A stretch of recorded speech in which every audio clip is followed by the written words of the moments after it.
Phineas Taylor Barnum est né le 5 juillet 1810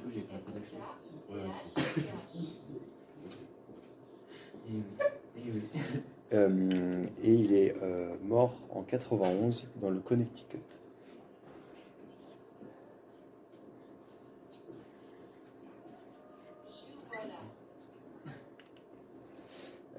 Donc c'était un entrepreneur de spectacle américain, qui était aussi un peu un escroc.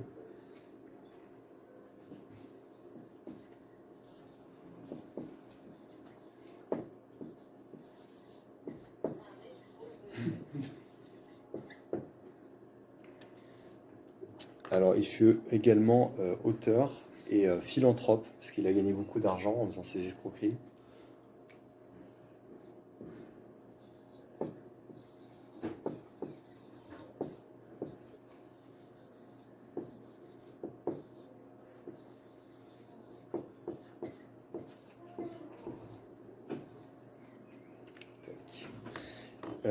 Du coup, il est défini principalement comme le créateur donc de l'effet Barnum, et il profite de la crédulité et du voyeurisme, du coup, d'où sa phrase célèbre There is a sucker born every minute. Il y a un naïf qui vient au monde chaque minute.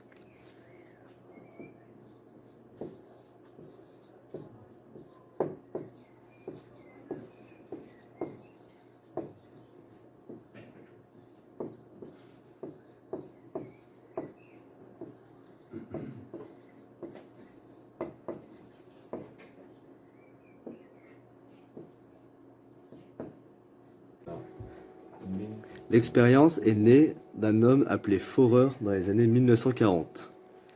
Il donne à chacun de ses étudiants un test de personnalité. Il jeta ensuite ses résultats à la poubelle et recopia un texte d'une analyse de personnalité extraite de la rubrique astrologique d'un magazine quelconque. Il apprit l'astrologisme, mais il peut avoir toute autre manière, comme le voyeurisme, les jeux de cartes ou le vantalisme. Quelques jours plus tard, il remit le texte suivant à ses élèves. Vous avez besoin d'être aimé et admiré, et pourtant vous êtes critique avec vous-même. Vous avez certes des points faibles dans votre personnalité, mais vous savez généralement les compenser. Vous avez un potentiel considérable que vous n'avez pas tourné à votre avantage. À l'extérieur, vous êtes discipliné et vous savez vous contrôler, mais à l'intérieur, vous tendez à être préoccupé et pas très sûr de vous-même. Parfois, vous vous demandez sérieusement si vous avez pris la bonne décision ou accompli ce qu'il fallait. Vous préférez une certaine dose de changement et de variété et devenez insatisfait si l'on vous entoure de restrictions et de limitations. Vous vous flattez d'être un esprit indépendant et vous n'acceptez l'opinion d'autrui que Dieu me démontrait. Vous pensez qu'il est maladroit de se révéler trop facilement aux autres. Par moments, vous êtes très extraverti, bavard et sociable, tandis que, à d'autres moments, vous êtes introverti, circonspect et réservé. Certaines de vos aspirations tendent à être assez irréalistes. Les étudiants n'étaient pas au courant du fait que l'expérimentateur avait remis le même compte-rendu à tous ses élèves. Forer leur demanda ensuite de noter cette évaluation entre 0 et 5 afin de savoir s'ils pensaient que le texte révélait bien leur personnalité.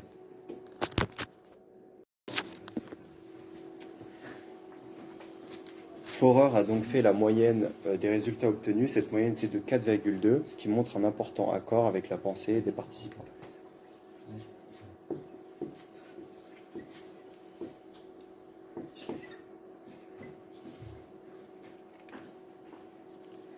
Du coup, ce résultat, il s'explique justement avec l'effet Barnum. Alors, l'effet d'un Barnum, il se définit tout simplement de considérer la généralité positive comme s'appliquant à soi-même.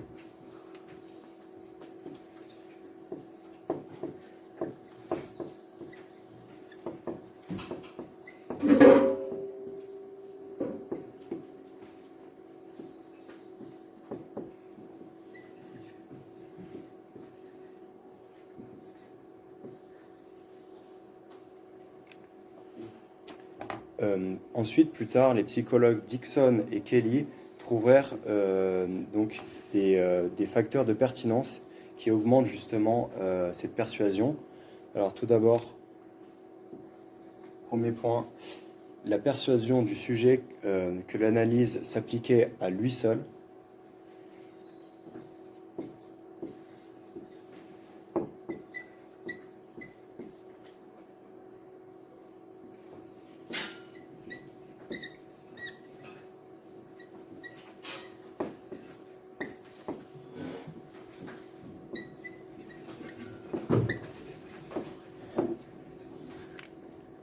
Ensuite, le deuxième point, c'est que la reconnaissance par le sujet d'une autorité importante, par exemple l'INSEE en France, ou d'autres, par exemple une grande école telle Harvard.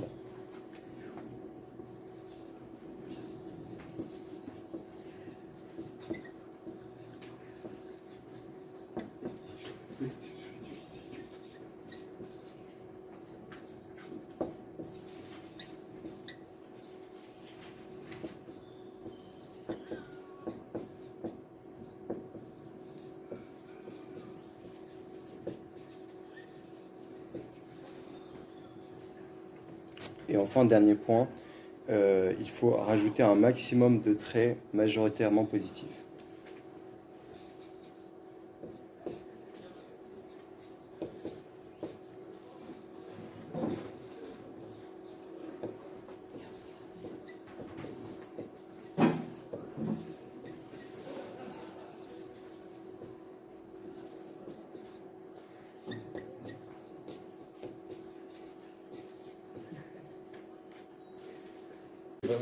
Ces recherches ont également révélé que l'effet Barnum touche encore plus les personnes qui ont un grand besoin d'être approuvées, d'avoir le consentement d'autrui ou qui ont un penchant autoritaire. L'effet Barnum s'expliquerait par le fait que l'esprit humain comble la vague de la description en y projetant ses propres images et en ne retenant que les éléments qui l'arrangent. En outre, comme l'être humain est toujours à la recherche d'informations pour enrichir la représentation qu'il a de lui-même, il a tendance à accepter ces informations extérieures, surtout s'il croit aux méthodes qui ont permis de les élaborer.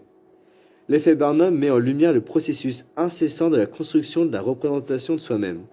L'esprit humain doit en effet se servir d'éléments qui lui sont extérieurs pour avoir une image de lui-même, image qui n'est jamais définitive. De François Filiatro, Science et pseudosciences.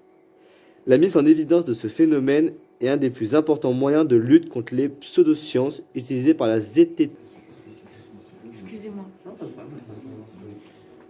Ici, avec Stanislas, on a trouvé donc un exemple très concret de l'effet Barnum.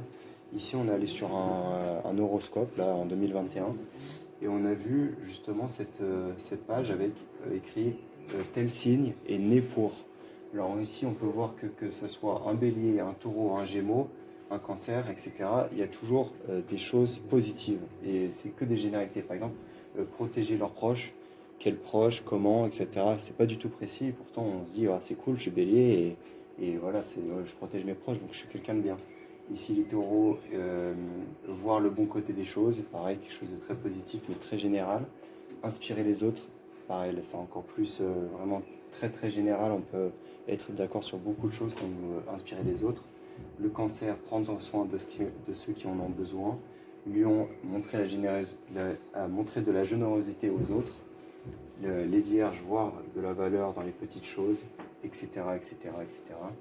Verseau, personnellement mon signe, pour briser les barrières et les frontières, voilà, ça montre que tu es quelqu'un d'ouvert, etc.